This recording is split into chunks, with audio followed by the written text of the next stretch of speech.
तुम्हें कोई स्त्री ये दो चीज नहीं दिखाती तो समझे तुम उसकी रूह तक नहीं पहुंच सके। और एक बात गांठ बांध लो, उसी स्त्री से प्रेम करो जो अपनी ये दो चीजें दिखाती है। हाँ दोस्तों, आज का विषय बेहद अहम है क्योंकि इस बदलते समय में पुरुष अक्सर प्रेम में हारता है क्योंकि वो भावुक होता है, वो स्त्री के शब्दों में फंस जाता है। कहते हैं जो स्त्री अपनी दो चीजें किसी मर्द से नहीं छुपाती वही सच्ची है। स्त्री को परखने के लिए उसकी वाणी, वेश और व्यवहार से ज्यादा उसके निश्चल क्षणों को देखो, क्योंकि कभी कभी कुछ चीजों का गहराई से महसूस किया जाना असल प्रेम होता है। क्या आपको लगता है कि सिर्फ मुस्कुराने वाली एक सुंदर स्त्री से प्रेम करना ही सब कुछ है, या वो स्त्री जो तुम्हारे साथ खामोश बैठकर भी तुम्हें समझ ले, उसी से सच्चा प्रेम होना चाहिए? पुरुष जीवन भर प्रेम की तलाश में भटकता है, कभी रूप के पीछे, कभी शब्दों के पीछे, कभी संवेदनाओं के पीछे, पर हर बार वो एक चीज भूल जाता है। स्त्री का असली चेहरा वही है जो वो तुम्हें तब दिखाती है जब उसे तुमसे कुछ नहीं चाहिए होता। इसलिए एक सवाल जन्म लेता है, किस स्त्री से प्रेम करो, किस पर विश्वास करो? उत्तर मिलेगा, उसी स्त्री से प्रेम करो जो अपनी दो चीजें दिखा दे। पर ये दो चीजें क्या हैं? जवाब धीरे धीरे खुलेगा, रहस्य का पर्दा हटेगा, और जब हटेगा तब तुम ये समझ पाओगे कि स्त्री के प्रेम को समझना विज्ञान नहीं, एक गहरी आध्यात्मिक साधना है। इसलिए वीडियो को अंत तक जरूर देखें। आज कुछ ऐसा बताने वाला हूं जिसे देखकर स्त्री का प्रेम नहीं बल्कि स्त्री ही खुलकर बाहर आ जाएगी। आइए सबसे पहले समझते हैं स्त्री के प्रेम का भ्रम। बहुत से पुरुष प्रेम में इसलिए गिरते हैं क्योंकि उन्हें लगता है अब कोई है जो मेरी देखभाल करेगा, जो मुझे समझेगा, जो मेरा साथ देगा। पर वे ये नहीं जानते कि हर साथ सच्चा नहीं होता। हर समझदारी प्रेम से नहीं, स्वार्थ से आती है, और हर देखभाल जरूरी नहीं कि बिना शर्त हो। कभी कभी स्त्री का प्रेम सिर्फ एक सुविधा होती है। जब उसे अकेलापन काटता है तो वो किसी को ढूंढती है, जब उसे सुरक्षा चाहिए होती है तो वो किसी कंधे की तलाश करती है, और जब वो टूटती है तो किसी मजबूत दिल को पकड़ लेती है। ये जरूरी नहीं कि वो प्रेम हो। चाणक्य कहते हैं, स्त्रियां चंचल स्वभाव की होती हैं। जो तुम्हें बार बार बदलते व्यवहार से भ्रमित करें वो सच्चे प्रेम की पात्र नहीं होती। स्त्री वही सच्ची है जो परिस्थिति के अनुसार नहीं, आत्मा से प्रेम करती है। दूसरा, ओशो की दृष्टि से नारी स्वभाव। ओशो में नारी के स्वभाव को गहराई से समझाया गया है। वे कहते हैं, स्त्री को परखने के लिए उसकी वाणी, वेश और व्यवहार से ज्यादा उसके निश्चल क्षणों को देखो। जब वो सचती है, ना बोलती है और ना तुम्हें लुभाने की कोशिश करती है, तब वो असली होती है। वहीं से शुरू होती है एक स्त्री की आत्मा की झलक।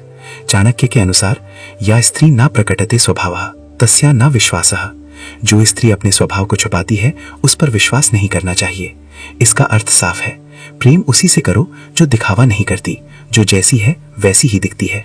तीसरा, स्त्री की परख कैसे करें? सवाल उठता है, हम कैसे जानें कि कौन सी स्त्री सच्ची है? इसका उत्तर सरल है, उसकी आंखें और उसका स्वभाव। जब वो थकी हुई हो, तनाव में हो, दुखी हो, तब वो तुमसे कैसा व्यवहार करती है। जब उसे तुमसे कुछ नहीं चाहिए तब भी क्या वो तुम्हें अपनापन देती है? क्या वो तुम्हारे सामने असहज नहीं बल्कि अपने सच के साथ खड़ी होती है? स्त्री की पहचान उसकी आंखों से होती है। आंखें झूठ नहीं बोलती, आंखें वही कह देती हैं जो शब्द छुपा जाते हैं, और आत्मा वो बिना बोले ऊर्जा के रूप में बहती है। चौथा, प्रेम में पुरुष की त्रुटियां। पुरुष अक्सर प्रेम में हारता है क्योंकि वो भावुक होता है। वो स्त्री के शब्दों में फंस जाता है, मैं तुम्हारे बिना नहीं रह सकती, तुम ही मेरी दुनिया हो, तुमसे मिलकर ही मेरी जिंदगी पूरी हुई है। ये वाक्य तब तक सच होते हैं जब तक स्त्री को तुम्हारी जरूरत होती है। एक बार उसकी जरूरत पूरी हुई, अगर वो बदल जाए तो समझो प्रेम नहीं था। चाणक्य की चेतावनी, स्त्री अगर बदल जाए परिस्थिति बदलने पर, तो वो ना धर्मपत्नी है ना प्रियसी, वो केवल स्वार्थनी है। पांचवा, आध्यात्मिक दृष्टिकोण से प्रेम।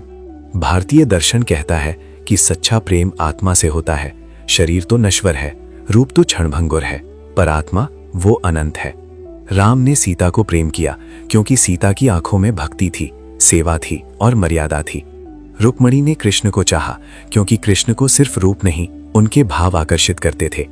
सच्चा प्रेम वही होता है जहां स्त्री और पुरुष ज्ञान की स्थिति में एक हो जाते हैं, बिना छुए अनुभव करते हैं, बिना बोले समझते हैं और बिना मांगे समर्पित हो जाते हैं।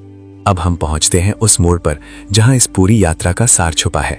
कौन सी हैं वे दो चीजें जिनके दिखने पर तुम समझ सको, हाँ इसी से प्रेम करना है। पहला, उसकी आत्मा यानी उसका सच्चा स्वभाव। जब कोई स्त्री अपने नकाब उतारकर तुम्हारे सामने आती है, अपना डर, अपनी कमजोरी, अपने दुख तुमसे साझा करती है, तब वो तुम्हें अपनी आत्मा दिखा रही होती है। वो स्त्री सच्ची है जो तुम्हारे सामने परफेक्ट दिखने की कोशिश नहीं करती, बल्कि इंसान बने रहने का साहस रखती है। चाणक्य नीति के अनुसार जो स्त्री अपने विकार छुपाती नहीं, वही उसे सुधार सकती है, वही पत्नी है। दूसरा, उसकी आंखों की सच्चाई। किसी स्त्री की आंखें देखो जब तुम बीमार हो, तुम असफल हो, तुम टूट चुके हो। अगर उसकी आंखों में तब भी तुम्हारे लिए वही प्रेम, वही अपनापन, वही चमक हो, तो समझो उसने तुम्हें आत्मा से स्वीकार किया है। पर अगर उसकी आंखें तुम्हारे प्रति बेरुख हो जाए, उदासीन या औपचारिक लगे, तो समझ लो प्रेम सिर्फ शब्दों में था, नेत्रों में छुपा। होता है हृदय का सत्य। तो अब निर्णय तुम्हारे हाथ में है। रूप से प्रेम करोगे या आत्मा से? बातों से बहलोगे या आंखों में झांकोगे? दिखावे पर जाओगे या सच्चाई पर? याद रखो, वही स्त्री प्रेम के योग्य है जो अपने सच्चे स्वभाव और नेत्रों की सच्चाई तुम्हारे सामने खोल दे। बाकी सब मोह है और अंत में केवल पीड़ा है। प्रेम करो तो उस आत्मा से करो जो तुम्हारी आत्मा से बात करे, वरना जीवन भर पछताना पड़ेगा।